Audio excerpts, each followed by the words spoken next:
Did you see that latest travel trend that's sweeping the nation called naked flying? I guess this is just bringing no carry-ons, just going on the plane with everything you can put in your pockets. And not to be confused with raw dogging, maybe you should combine these two and then you don't watch anything or do anything or bring anything.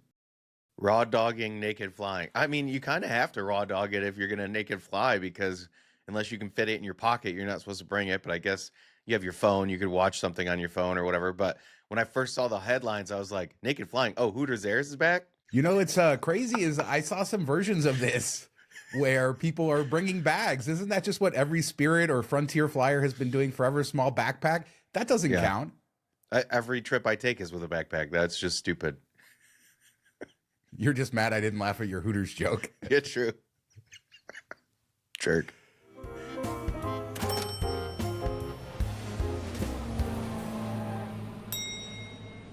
So on the last show, we talked about the Waldorf Astoria NYC, how it's reopening, interesting history, how it got bought by Chinese investor Anbang, who went into bankruptcy, got taken over by creditors, and finally getting finished. And we kind of speculated because it wasn't available as of the time of recording how much it would cost. And I think it's even more expensive than we thought. Yeah, we were thinking like 110,000 points a night, something like that. And you know, they say opening spring, but they're only showing you availability for like late, fall type stuff next year. So I don't even think they know exactly when they're going to open in the spring. They promise that they'll bring more stuff online as they get closer. But I saw a picture of the outside. It doesn't look anywhere near done. But yeah, it's going to be 150,000 points a night, which is as high as it goes. And then what you were saying, you didn't see anything for below $1,700 cash rate, which is pretty insane. Yeah, which makes it a good use of Hilton points, I guess, value-wise, but certainly an amazing use of Hilton certs. And yeah, every night I was looking $1,700, $1,800, which is significantly more. I asked our friend PDX Deals guy who stayed there quite a bit before it closed. He said it was priced similarly to the Grand Hyatt, which would be like $300, $400, $500 range. This is going to be significantly more than it used to be. Yeah, and I think this is just like trying to get people that are super excited about it or love the hotel and want to book early and lock them in at these rates. And then I think it'll I mean, you can't charge that much more than the Park Hyatt here. I don't think you probably shouldn't even charge more than it, period. So I think it will get down to that like $800, $900 range most of the time once things settle. Either that or Hilton's going to have to raise their prices to go up 200, 250K just to keep their valuation. Yeah. Yeah, let's hope not. But yeah, great use of a free night cert. I know a lot of people already booked for later in that window.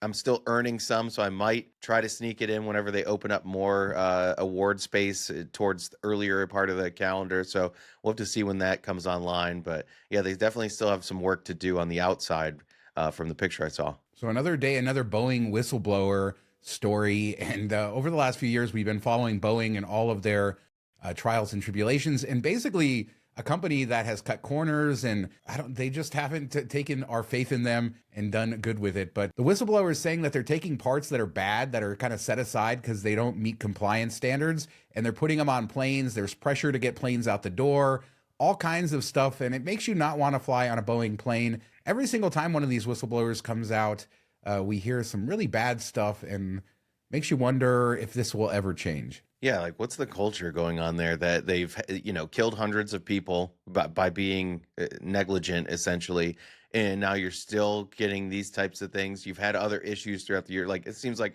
every 4 months to 6 months, something like a door blows off or, things break or they have to land all these planes and inspect them. Boeing used to be the gold standard for the way companies were run, compliance, safety, all that stuff. It used to be like the best American company in terms of everything. And it's just completely changed. And, part of that's like shareholder stuff and just trying to drive up the stock price and everything. And that's what we see. But it's been sad to witness this. And then the fact that they've dealt with all these things and nothing seems to have changed is insane. And why are these parts, if they're marked as bad or defaulty, why are they still just like sitting around or I know they're supposed to be locked away, but why aren't they being sent back for, a compensation from whoever made the parts or whatever, like burn them, do something, get rid of them. Yeah, I was reading into this and they do set them aside and mark them supposedly with paint or something like that, but they don't track the serial numbers to make sure that they're bad. Why not just track them as part of all of your inventory? So that if somehow this serial number makes it onto a plane, I don't know how it works. They did say they've investigated a lot of this and said that some of it is nothing. And then other things they've taken suggestions. The thing is that Boeing is too big to fail. They're huge in the military side. And then obviously on the consumer side, they're one of the two big airplane manufacturers. So they're not going anywhere. So I think these whistleblowers are important to keep pressure on this company to change its culture, even though I don't know, like I'm losing faith at this point. Yeah, and I think, all of this that we've come out, I believe it's like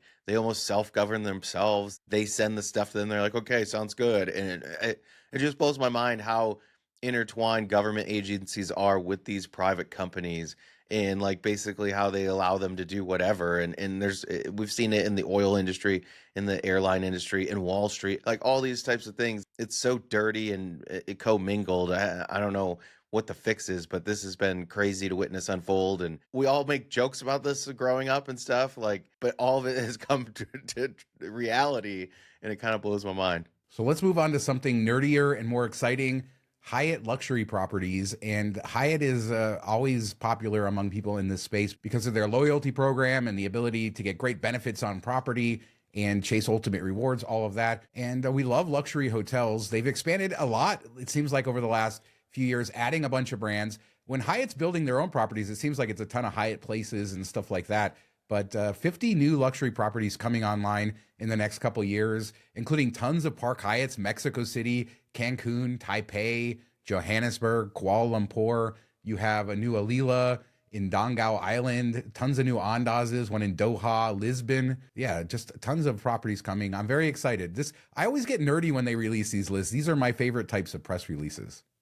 Yeah, and I feel like we've seen Hyatt grow leaps and bounds the last 5 years or so, but it's been mostly through acquisitions. It doesn't feel like a ton of, them building it out themselves. Like there's a Hyatt house being built a mile away from my house, and it's been going on for like 5 years now, and it's still not done. So it's good to see a lot of these things finally come online. I know some of them have been promised for years. This is kind of what we want to see get grown, and we love their own built out brands versus the Mr. and Mrs. Smith type of things, and bringing on all these different, brands in Germany and everything that don't really match with what we expect from Hyatt so much. So it's good to see their like homegrown brands get some love. And I think the Miraval and the Dead Sea is going to be the most unique, interesting one to watch and see what it looks like when it's all done. But yeah, the Park Hyatt in Mexico City is definitely one I'm interested in. I think the Park Hyatt in Cabo, you talk about 5 years. I think that one has been delayed many times. So yeah, it's really cool to see that, like you say, their own brands, their old school brands, bringing the luxury and growing in that way beyond just their limited service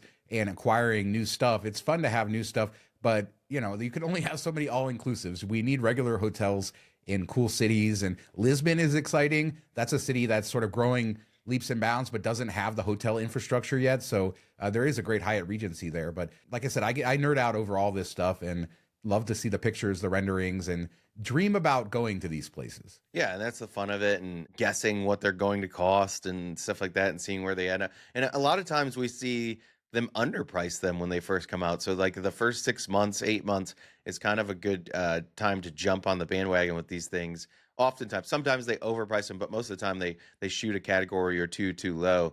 So definitely check it when they go live and take advantage if you can. So on to some credit card news, and the Amex Business Platinum added a surprise new credit, a $200 annual credit for Hilton purchases. It's broken up quarterly, and we do think that gift cards will work online. What? What did I mess up? Garbage. It's just garbage. Okay, I thought I messed something up. No, the last thing anybody wanted was more Hilton credit, right? Is this like the worst addition possible? I don't know. I can't stand it. I hate these, the way they're set up, how much of a pain it is. And it seemed like easy early on, where you could buy the gift cards online, you get them mailed, then you hold like, $300-400 worth, go to the front desk. Shouldn't be that hard. But half these gift cards don't work. No matter what you try, they're just coded improperly, or they take 20% off the top, so you can't even use the full amount. You have to use it for way less. And at that point, what are we doing here? And I had to check out at the Conrad or Orlando, and felt all poor going up there like, hey, can I use my 4 cards to pay for the incidentals last night? There's nothing that's more shameful. Between that and your big cooler that you guys brought in coming to the property, I mean, they saw you guys coming. Yeah, I mean, they were super nice about it, and it's just a pain. And for whatever reason, Hilton can't link 2 free night stays together into one stay, so they check you out. And I learned this at the the Maui property. Like I go to check out the last day and they had billed my credit card for previous days, and I had a $170 gift card that I had gone to the spa to buy, and they let us split tender. It was a little bit easier of a way to do it, but they had already checked me out, because they checked in, checked out every day, and on the final day I didn't have the charges that we had earlier, so I had to have her credit back the credit card and then run the gift card. It was like a big mess that didn't get figured out for like 2 weeks. So they're just a huge pain to use. If you have one card, it's fine. But if you have a Surpass and now a Business Platinum, your spouse has the same thing. It's like you're juggling 4 or 5 cards. It's stupid. On the plus side, they added it before the end of the year, so we can take advantage of it. So there you go. There's some positive news coming from it. Yeah, but the big question is, do you think this takes the Dell credit spot?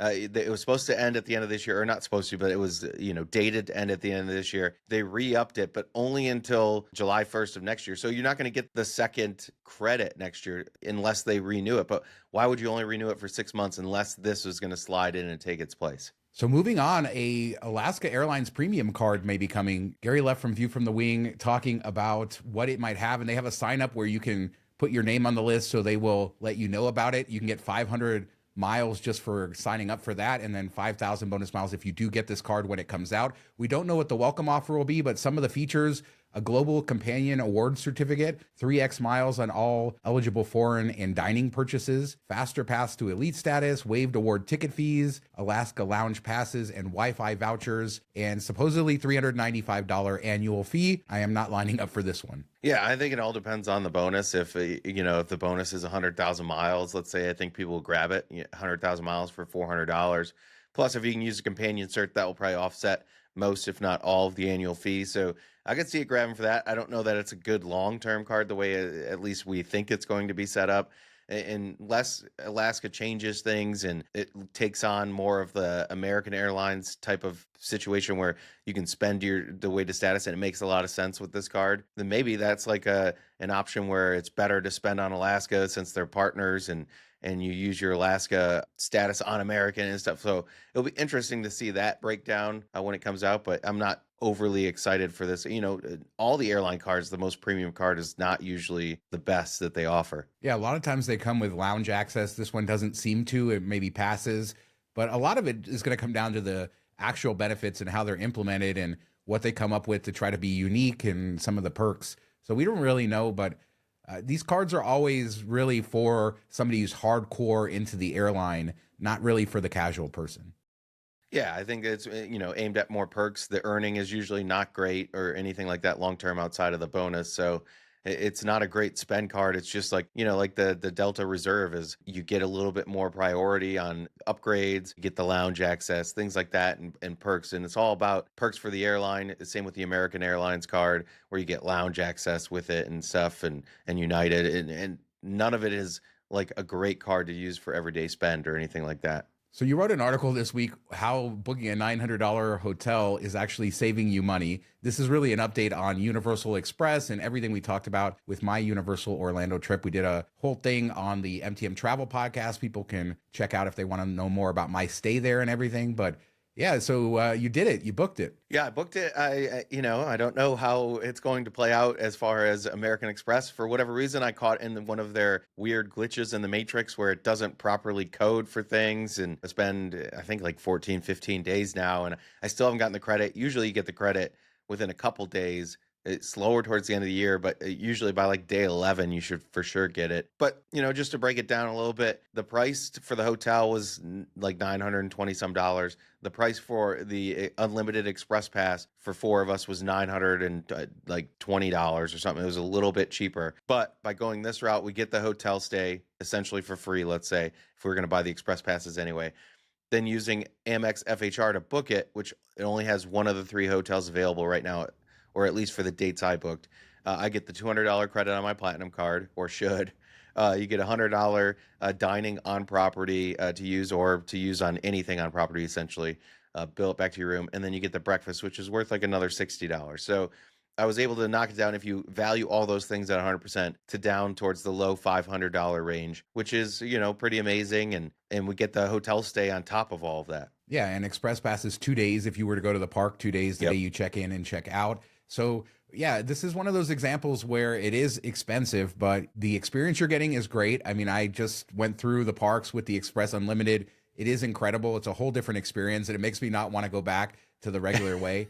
And Yeah. if you're just going there for a limited time, this is also a way to save time. You don't have to spend as much time in the parks because you can get through everything. And you guys are more casual people. So I think, yeah, this is a no brainer. And it's just sad that the hotel prices at those hotels have basically doubled in the last few years. Yeah, they definitely have gone up. You used to be able to get a screaming deal, but we've also the express passes used to be a lot better price than they are now. So I think that is driving a lot of it. But I even like the 4 p.m. checkout. Not really a value on it, but that allows us, because we can walk to the park, we can go an hour earlier, get in there, do the park things, come back maybe around like 1 o'clock, lay down for a couple hours, check out, check our bags, then go back to the park and kind of finish it off. So you're not just like standing out in the sun all day getting beat down. So I love that aspect of it too, that we get that little afternoon siesta built into it. One of the big stories on social media this week was YouTube TV. I saw this all over that they raised Yeah. their price to what, like $82.99 a month. And YouTube TV launched, I think, in 2017 at $34.99 a month.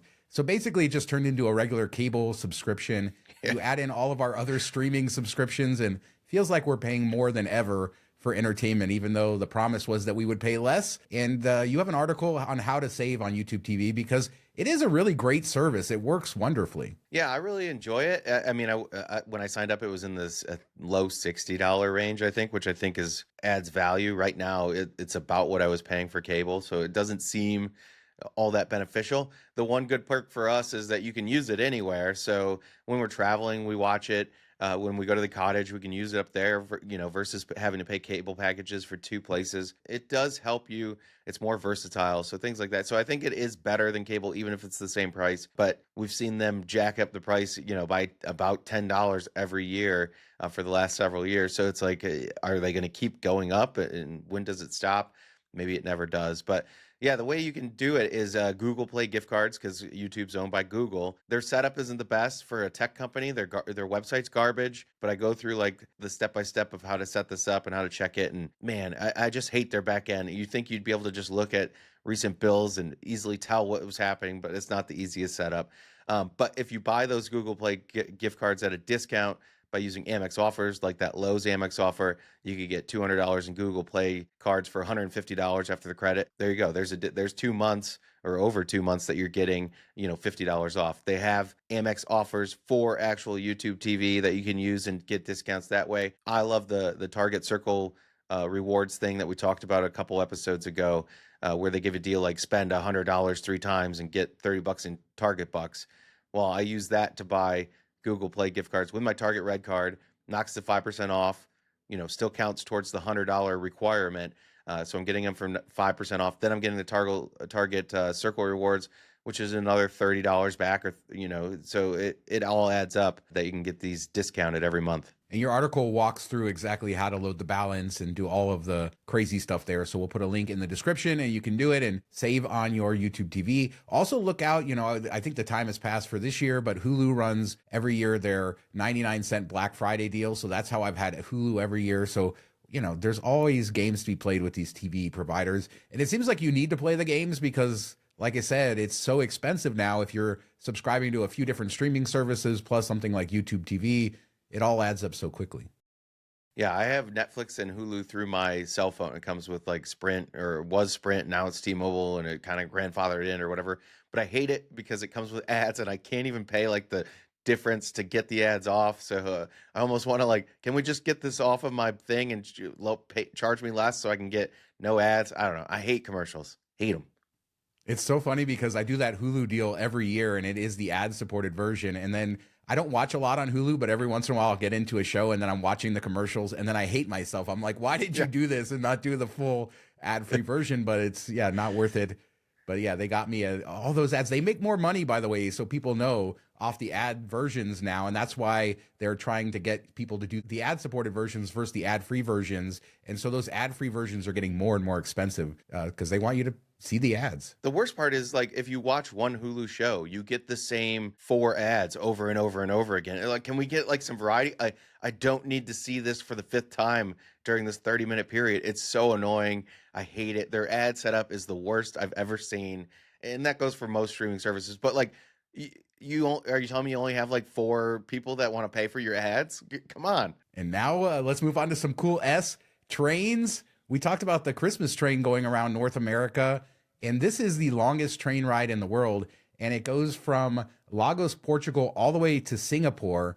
And I thought the Trans-Siberian Express or Trans-Mongolian Express was the longest in the world, but I didn't realize they had this version going all the way from Western Europe into Singapore. It looks incredible. I told a friend of ours, I said, I would love to do this. Now, the 20-year-old version of me would have loved to do this, but this version too, but not with life and the world and everything else going on. But if I could just disconnect for a month, I'm there. I mean, it depends. Do you have a sleeper, or are you just sitting in the seat?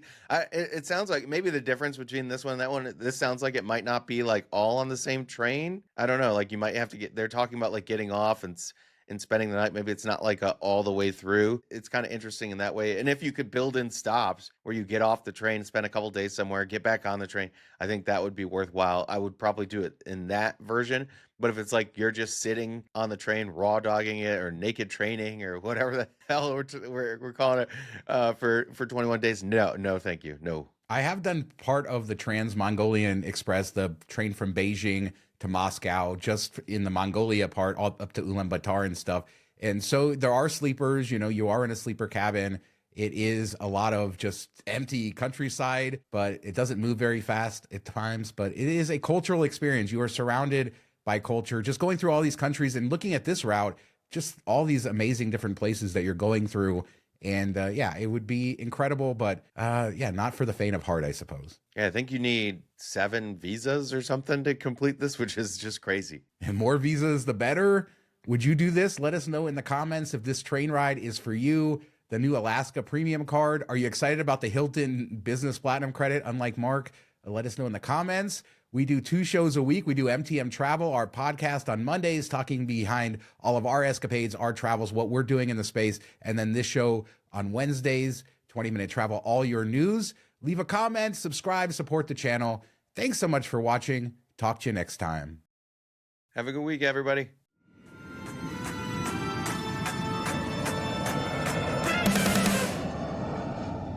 Thank you and enjoy your flight.